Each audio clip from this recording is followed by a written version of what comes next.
Hello everyone, this is Shailu properties. ఈరోజు నేను మీకు జేఎన్టీయూ దగ్గర ప్రగతి నగర్లో ఒక షట్టర్ సేల్కి వచ్చిందండి. ఇది 1.25 సిఆర్ చెప్తున్నారు.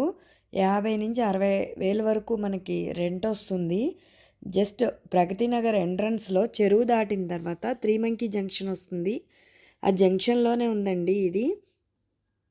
స్క్రోల్ అవుతున్న నెంబర్కి కాల్ చేయండి, ఇన్ఫర్మేషన్ మొత్తం మీకు ఇస్తాను. Thank you.